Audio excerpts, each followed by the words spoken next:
Čia toks turbūt biški tarybinis anekdotas, bet aš manau, kad ir jaunimas supras. 46 metai, 1946, čia pokaris, po antro pasaulinio karo, vaikai mokykloje ir klausinėja pas Marytę, sako, ką tu nuveikiai per karą?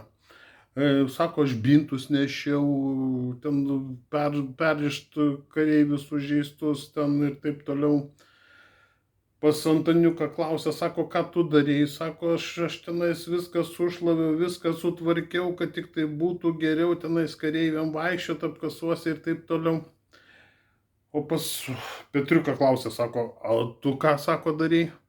O jie, tu, sako, aš tai padėjau kareiviam, sako. Sako, aš padavinėjau šovinius, o ten, sako, o ką jie tau sakė? Sako, sehr gut, Valdemar, sehr gut.